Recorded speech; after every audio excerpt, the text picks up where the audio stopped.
O desembargador Nelson Messias de Moraes foi presidente da Associação dos Magistrados Mineiros, secretário-geral e vice-presidente por 2 mandatos da Associação dos Magistrados Brasileiros, é membro da Academia Internacional de Jurisprudência e Direito Comparado e tem pautado a sua atuação no judiciário por emprestar sempre uma visão social na aplicação das leis, por acreditar que o juiz não deve ser refém da letra fria. É um dos pioneiros como juiz na implantação das APACs em Minas. Hoje eu recebo no Advocacy para compartilhar como está a situação jurídica no Estado e quais são os planos para a gestão do Tribunal de Justiça de Minas Gerais. Doutor Nelson, obrigado pela sua presença, sua participação aqui conosco e vamos falar sobre o judiciário brasileiro e o judiciário mineiro. Eu que agradeço, James, pela oportunidade de falar um pouco sobre o judiciário mineiro para que as pessoas saibam, na verdade, o que representa esse poder para o cidadão. E na visão do senhor, já começando, como é que está o judiciário? Assim, se eu perguntar, doutor Nelson, qual que é o seu raio-x do judiciário hoje, particularmente em Minas Gerais, o que o senhor diria para nós outros? Olha, eu diria que nós estamos tentando modernizar o judiciário mineiro para atender a sua missão precípua, que é levar a jurisdição e a pacificação social para o seio da comunidade. E para isso nós temos tomado algumas medidas muito importantes para revertermos aquele quadro hermético que sempre pautou o judiciário mineiro. Agora, assim, o judiciário é visto como, muitas vezes, como inacessível. O senhor está falando para ser visto, ou não ser mais visto como algo hermético. Assim, especificamente, que estratégias que se adotam hoje? Eu nem estou falando especificamente de casos, julgamentos específicos de processo, mas assim, de visibilidade e até mesmo das linhas que o judiciário adota. Que estratégias que o senhor, como presidente, diria que hoje adota-se no judiciário? Inicialmente, até pela característica do poder, que é um poder técnico, onde a forma de ingresso é por concurso público, diferente dos outros poderes, que a sua legitimidade ela advém do voto popular, o legislativo e o executivo, quis o legislador, dentro daquela tripartição de funções, que o poder judiciário fosse um poder mais técnico e que fosse composto por pessoas com qualificação para tal. Porque o legislador quis que o judiciário fosse o intérprete e o aplicador da lei. E a interpretação e aplicação da lei, ela se destina ao cidadão que necessita ir até o poder judiciário. E, obviamente, a cultura que reinou no país sempre, desde sempre, foi a da litigiosidade. E um dos aspectos que nós entendemos importante para mudar esse panorama seria invertermos essa cultura e buscar outras formas alternativas para a solução de conflitos, como as mediações, as conciliações, através dos sejusques que nós temos no Tribunal de Justiça, através do extrajudicial. Hoje, por exemplo, se fazem em cartórios separações judiciais, divórcio, se faz inventário, partilha de bens, enfim, nós estamos desjudicializando muitas situações que até então só poderiam ser resolvidas no Poder Judiciário. Isso facilita o que você disse no início da sua indagação. O acesso daquele que necessita ir até o Judiciário, quer seja através do advogado particular, quer através da Defensoria Pública para os hipossuficientes, ou seja, aqueles que não têm recursos para arcar com um advogado, porque a paz social é a missão precípua. Ou mesmo nos juizados, que às vezes nem precisa do advogado, né? Os juizados especiais, por exemplo. Ele é uma alternativa que veio na legislação 9.090, na lei 9.099, 95, e Minas Gerais é paradigma em termos de organização de juizados especiais. E ele tem os seus princípios norteadores, como a celeridade, a economicidade e também a redução dos ritos processuais. Enfim, os juizados, eles deram uma nova possibilidade dos cidadãos resolver os seus problemas de uma forma mais tranquila, de uma forma mais célere e menos danosa para eles. Os processos dos juizados, eles são muito mais rápidos do que a da justiça comum. E, obviamente, para fazermos com que o judiciário funcione de forma adequada a atender bem aqueles que dele necessitam, seria também buscar a tecnologia. Através da tecnologia, nós podemos contribuir e muito para agilizar a prestação jurisdicional. Eu quero falar dessa questão, doutor Nelson, mas eu quero voltar antes aqui no aspecto que tem a ver com a sua fala, que normalmente se comenta quando se fala do judiciário, não mineiro, mas do judiciário de uma forma em geral. Então nós falamos assim, um dos problemas da justiça é a celeridade processual. É lenta, demora muito, demora para julgar e etc. Eu digo isso para perguntar para o senhor. Hoje, qual que é o acervo que tem, não sei se o senhor saberia dizer isso assim de memória, versus número de magistrados? Isso está dentro assim, de padrões internacionais? Está abaixo, está acima? Qual que é a visão do senhor? Assim, Minas tem, se considerar a população, o número de magistrados de primeira e de segunda instância, o número de magistrados ideal para a população e para o número também de feitos processuais? Absolutamente não. Nós temos hoje em torno de 5.800.000 processos em andamento. E nós temos em torno de 950 magistrados em Minas Gerais. 950? 900 e poucos magistrados em atuação, mais os magistrados de segunda instância. Enfim, se você fizer uma conta e dividir pelos magistrados, você vai ver que nós estamos muito acima da média de outros países.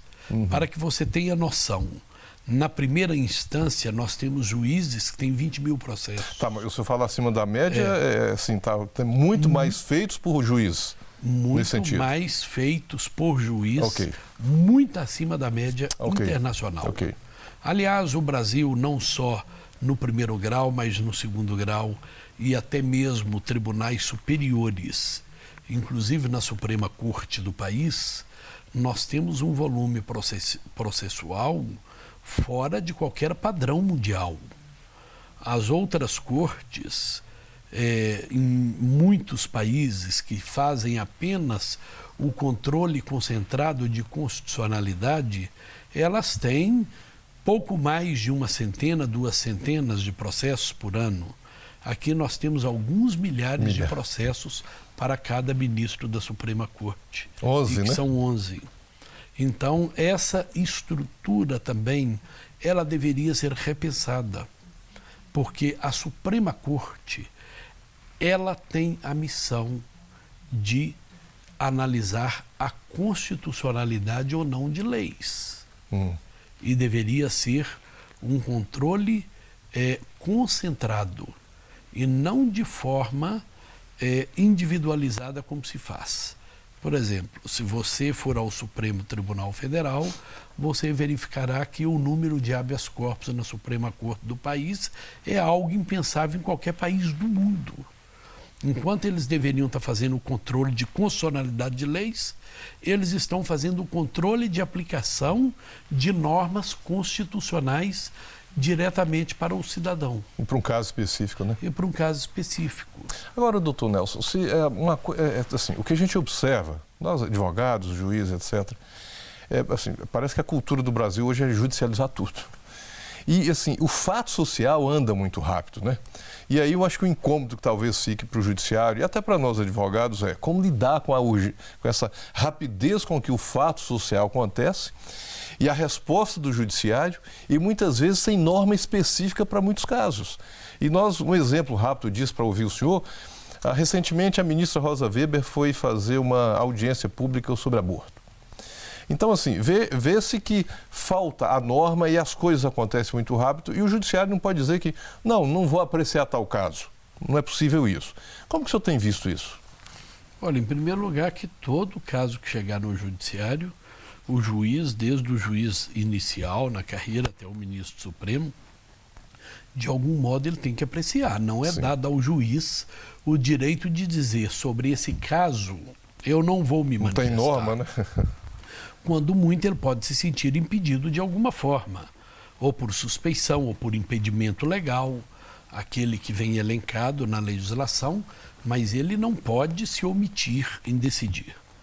E veja bem, o judiciário, ele tem que ter muito cuidado porque ele não pode se mover por pressão da mídia, por pressão de poder econômico ou poder político.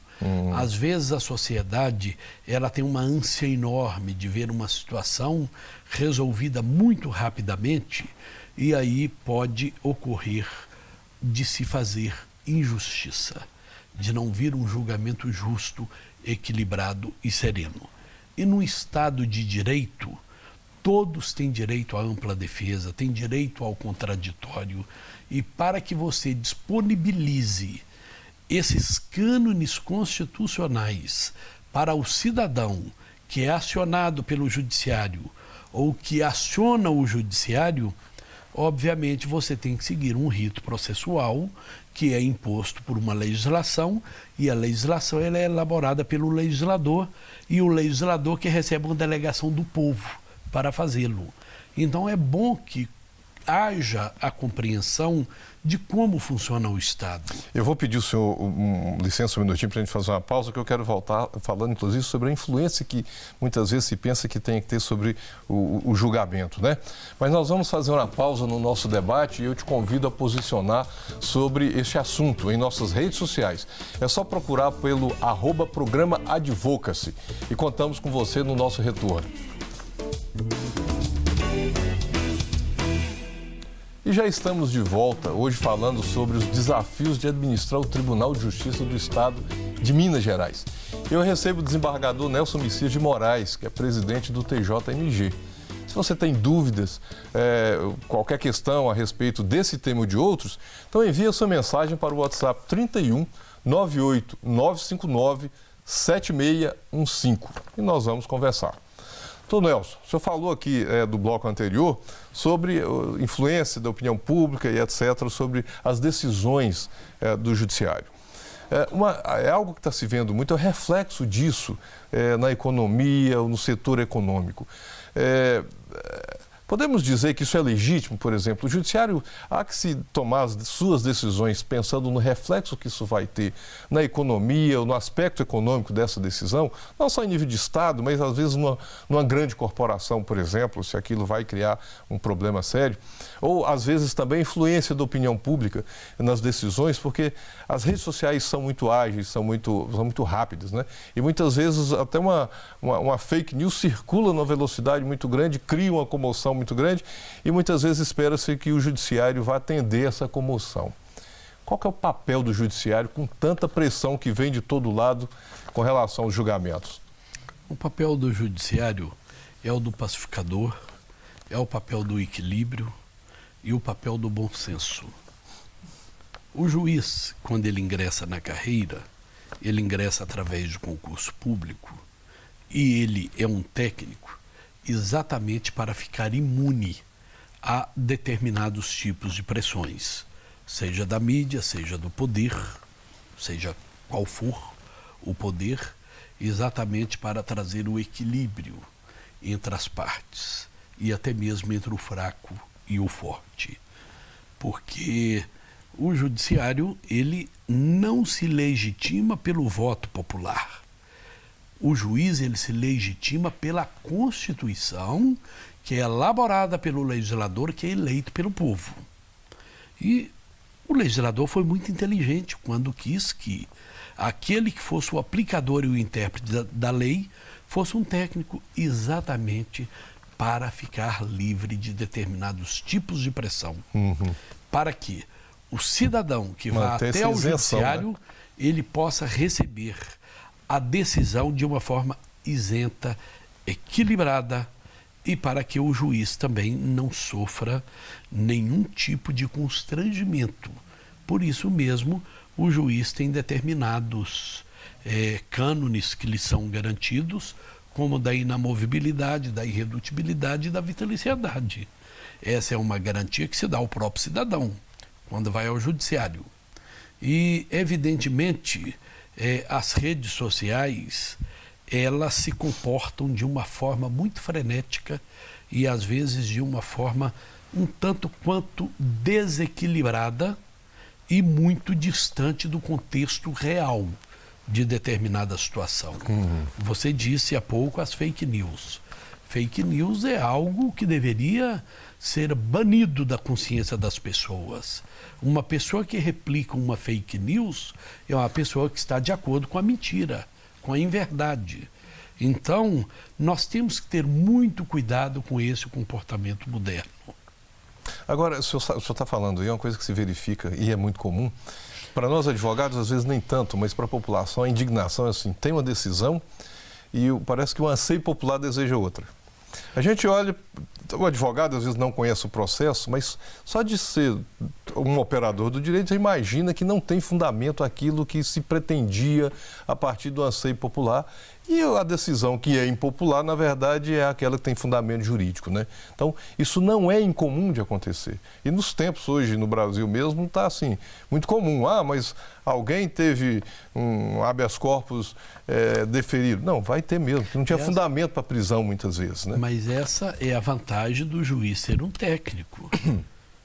O juiz ele não deve se comportar de acordo com apontamentos popular e nem apontamentos dos meios de comunicação. Ele se comporta de acordo com a sua consciência, de acordo com a Constituição do seu país e de acordo com a legislação, aplicando-a ao caso concreto. É por isso que ele é um intérprete da lei, porque nem todas as situações elas são absolutamente idênticas. Às vezes tem um pequeno detalhe que te leva para um outro caminho. E o juiz, ele tem que ter essa tranquilidade para poder decidir de forma isenta e sem nenhum tipo de comportamento externo que possa influenciá-lo.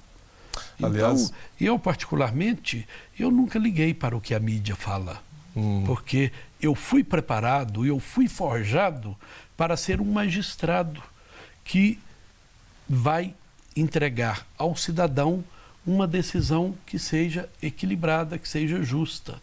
E com isenção, né?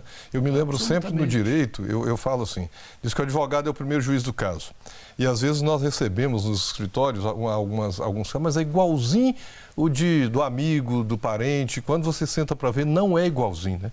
Ou seja, o advogado faz isso quando a primeira peneirada ali, uma primeira censura no caso e acaba que vai para o judiciário, que é onde definitivamente a coisa fica resolvida. E às vezes fica aparecendo para a população que um caso é igual ao outro, por que o judiciário julgou aqui de um jeito e julgou ali de outro e era igualzinho? E não é, né? O caso é que traz a especificidade dele, né? E lamentavelmente tem também hoje pairando aí na vida social a cultura do ódio. Né? Lamentavelmente. De quanto pior, melhor, e as coisas não são dessa forma. Uma polarização muito grande, né? As coisas não se resolvem dessa forma. É por isso que eu sempre digo, o primeiro comportamento de um magistrado deve ser o da isenção, do equilíbrio e da serenidade. É óbvio que o conhecimento jurídico é importante, mas de nada adianta o conhecimento jurídico sendo que ele não tenha esses predicados. O senhor sabe que eu sempre me lembro de um versículo que tem na Bíblia que fala: ao julgar, o julgador não deve beneficiar nem o pobre. Não é porque é pobre que ele tem que ser beneficiado, mas é a questão da isenção do direito e do caso. Ou seja, o versículo lá quer dizer o seguinte: se o pobre o direito não lhe assiste, se ele não tem razão, não é pelo fato de ser pobre que tenha que ser beneficiado com a decisão que o magistrado vai proferir, né? Você estaria criando aí um desequilíbrio. Sim. Quando eu falo equilibra o fraco e o forte, é aquele que tem poder econômico para contratar os grandes advogados, às vezes, o outro que não tem condições de contratar um advogado, uma grande banca, mas que felizmente hoje aqueles que são assistidos pela Defensoria estão também muito bem assistidos. A Defensoria Pública tem realizado um trabalho extraordinário, são profissionais absolutamente competentes, mas é isso, quem tem o direito leva. Agora, mudando um pouquinho aqui de foco, falando de tecnologia. O PJE assim, é relativamente novo se considerarmos o tempo das nossas instituições. E hoje também o que se vê muito é a chamada inteligência artificial, que de uma certa forma parece que vem assim assombrando o mundo do direito, né?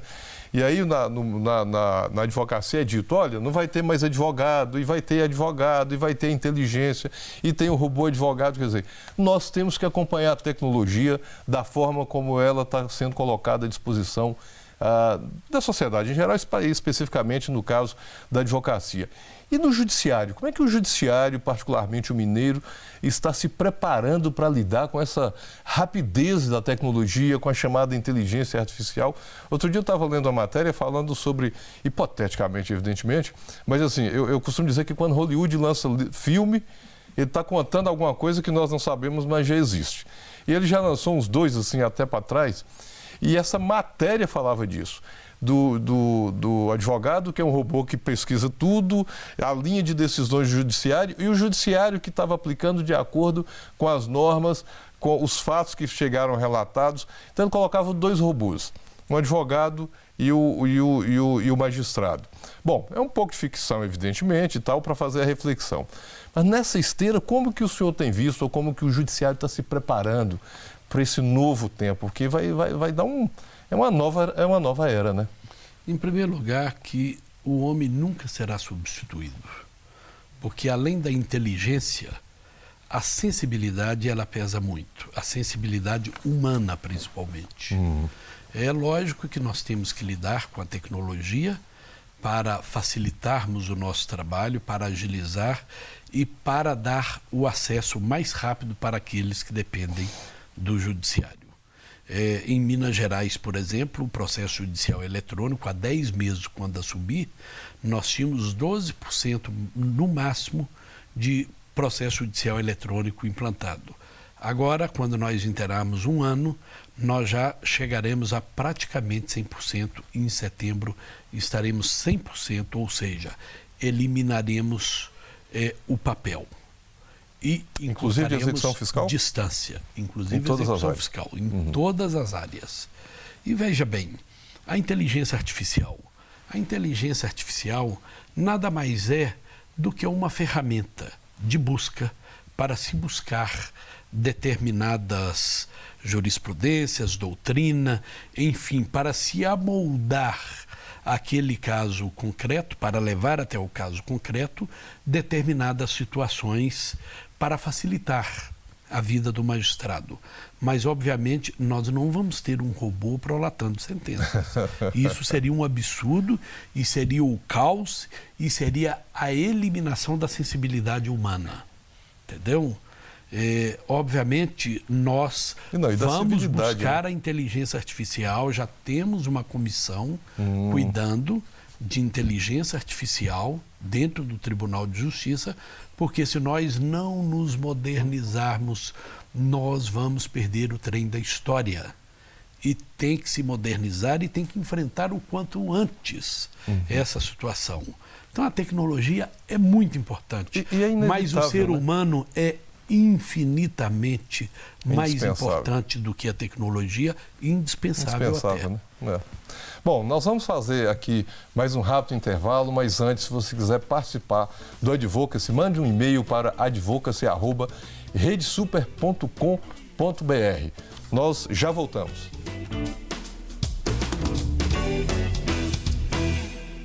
E já estamos de volta hoje falando sobre os desafios de administrar o Tribunal de Justiça de Minas Gerais.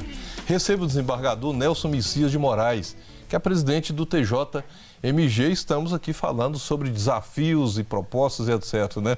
E eu vou começar aqui com um desafio para o senhor.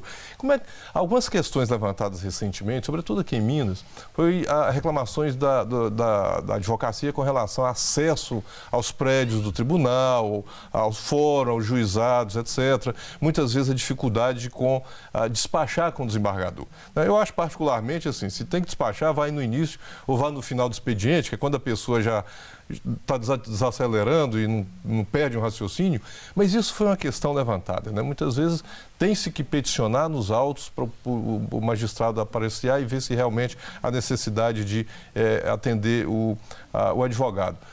Como é que o tribunal lida com isso? Assim? Qual que é a visão do tribunal com essa questão, com a advocacia? Olha, a visão do tribunal é que a advocacia é essencial à administração da justiça, assim como está preconizado na Constituição. E o advogado é um profissional que ele tem direito de ter acesso ao magistrado assim que ele entra com uma petição, com um recurso ou com uma ação, que às vezes é muito importante esse contato pessoal para explicar ao magistrado alguns detalhes quando o advogado entende que isso pode ser fundamental para ele. Obviamente, o respeito que o tribunal devota à advocacia, assim como ao Ministério Público e aqueles que dependem do judiciário, é visível. O acesso do advogado até o magistrado, aí depende de cada um, como que ele vai receber, se vai fazer a agenda ou não. Eu, por exemplo, a vida inteira sempre recebi a orientação para que se receba. Mas nós temos tanta preocupação com o advogado e com os servidores, magistrados, enfim, todos aqueles que dependem do judiciário, que nós estamos modernizando as instalações do judiciário no estado inteiro. Lugares que os prédios eram precaríssimos, as condições de trabalho, hoje nós já estamos com 41 fóruns em construção em 10 meses de gestão. Vamos inaugurar na nossa gestão, que nós licitamos, iniciamos e vamos concluir, 34 fóruns, 1,5 por mês, em 2 anos. E vamos deixar quase prontos para o próximo presidente inaugurar, em torno de 38 a 42 fóruns. Ou seja, isso é um salto de qualidade no atendimento ao advogado e as condições de trabalho daqueles que atuam dentro do fórum, que é algo extraordinário. Isso é uma demonstração cabal de respeito ao servidor, ao juiz, ao advogado, ao Ministério Público e ao cidadão que precisa ir até o fórum e ser bem atendido. Não, é recebido com dignidade, né, no espaço físico, etc., né? Agora, também mudando um pouquinho de assunto, acho que um problema sério que hoje temos no Brasil, um problema sério que nós temos hoje no Brasil e que está muito ligado ao judiciário, apesar de que não é o judiciário responsável pela execução, é o sistema carcerário como um todo. É uma superpopulação, uma comoção social, assim, a sociedade em geral, por várias razões, acha que tem que prender todo mundo, tem que levar para a cadeia, se tornar as leis mais rigorosas, e não tem espaço, né? Não tem espaço e nem tem dinheiro para colocar mais pessoas aí nesse sistema, e o sistema está falido por várias razões. Então, assim, como que o judiciário, porque também na execução da pena e também do adolescente infrator, quer dizer, entra o judiciário nessa situação toda do sistema carcerário, assim, qual que é o papel e como que o judiciário tem lidado com essa sobrecarga, melhor, com esse excesso na população carcerária? O responsável pelo cárcere é o Poder Executivo, mas a execução penal no país, ela é jurisdicionalizada. Então, o judiciário tem, sim, que se preocupar com essa situação, tanto é que adota determinadas políticas a fim de minimizar esse problema que é muito grave. Nós temos hoje, em Minas Gerais, 90 estabelecimentos prisionais parcialmente interditados, em razão das situações precárias e da superlotação carcerária. Recentemente, nós tivemos que atuar numa sexta-feira à noite para liberarmos algumas vagas, em torno de 200, porque nós tínhamos 200 presos dentro de viatura policial. E nós não poderíamos nos deixar, por pior que possa ser o delito, uma pessoa dessa numa situação tão desumana. Ainda bem que quem decide é uma pessoa que se prepara ao longo da vida para isso. Porque às vezes, se você deixar para determinados segmentos da opinião pública, seria a lei de Talião, olho por olho, dente por dente, o que a nossa Constituição sequer permite. Todos têm direito a um julgamento justo. Mas, embargador, mas como é que fica, desculpa interromper o senhor, mas como que fica essa demanda crescente de vagas no sistema? O sistema já está com a sua capacidade, aliás, para além da sua capacidade. E essa, assim, como que o judiciário vê isso? Assim, qual que é a alternativa para essa situação? Até há 2 semanas atrás, eu publiquei um artigo sobre o problema carcerário em Minas, não fazendo críticas, apontando os problemas, mas também apontando soluções. E quais são especificamente alguns problemas que o senhor apontaria para nós no sistema carcerário? Olha, além da superpopulação, a situação desumana de cumprimento de pena e muitas outras. Tanto é que há 2 semanas também nós iniciamos um mutirão carcerário. Nós estamos fazendo um mutirão para analisar todas as execuções penais do Estado de Minas Gerais e fazer um diagnóstico. E, obviamente, as soluções são várias. Desde o poder público se preocupar mais em construir mais estabelecimentos prisionais, que é responsabilidade deles, até o nosso dever de apontar algumas soluções e colaborar. Veja bem que, através das penas pecuniárias, nós estamos construindo vários modelos alternativos de execução penal, que são as nossas APACs, que é um modelo humanizado de cumprimento de pena, que hoje nós já temos quase 3.600 recuperandos cumprindo pena nesse modelo prisional. E no próximo mês nós entregaremos mais 300 vagas. Vamos chegar a praticamente 4.000 vagas até julho de um sistema absolutamente eficiente, onde o indivíduo que cumpre pena, ele o faz de uma forma diversa do sistema convencional. Que é o fechado. Ali tem o regime fechado e o semiaberto. Mas o indivíduo trabalha o dia inteiro, tem um sistema rígido de acompanhamento, ele aprende uma profissão, ele ganha o dinheiro com o que trabalha e ele tem a sua remuneração, ajuda a pagar o que ele custa para o Estado e ainda economiza para ajudar a manter a sua família lá fora. E nesse modelo de execução penal, nós não temos polícia, você utiliza-se do senso de responsabilidade daquele indivíduo para ajudá-lo a se ressocializar e, obviamente, além de não ter esse custo com polícia, ele que faz as suas refeições, elas são produzidas lá dentro. Mas e quem que pode ir para esse regime? Por exemplo, se pensar no fechado. Qualquer um pode ir, desde que já tenha cumprido pena no regime convencional. É uma progressão. E não é bem uma progressão, é uma possibilidade de se cumprir pena num outro regime. Okay. Desde que ele demonstre que tem condições para isso e que está preparado para isso. Ou seja, um dos grandes problemas da execução penal é você, às vezes, o Estado não perceber que, além do caráter retributivo da pena, ou seja, pagar pelo que fez, há também um viés ressocializador. Se você não ressocializa aquele indivíduo para voltar melhor para a sociedade, ele volta pior. E no modelo APAC, o índice de reincidência máximo é de 15%. Que eu já ia perguntar para o senhor. E no sistema convencional, até 80%. Com um detalhe, no regime APAC, a reincidência ela não é de crime violento. Não é de crime violento. E o indivíduo, ele custa 1/3 para o Estado. O Estado contribui apenas com a alimentação do recuperando.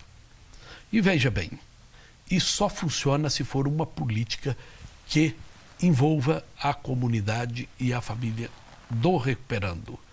Porque se ele se tornar um sistema oficial tão somente, ele vai cair na mesmice do sistema convencional.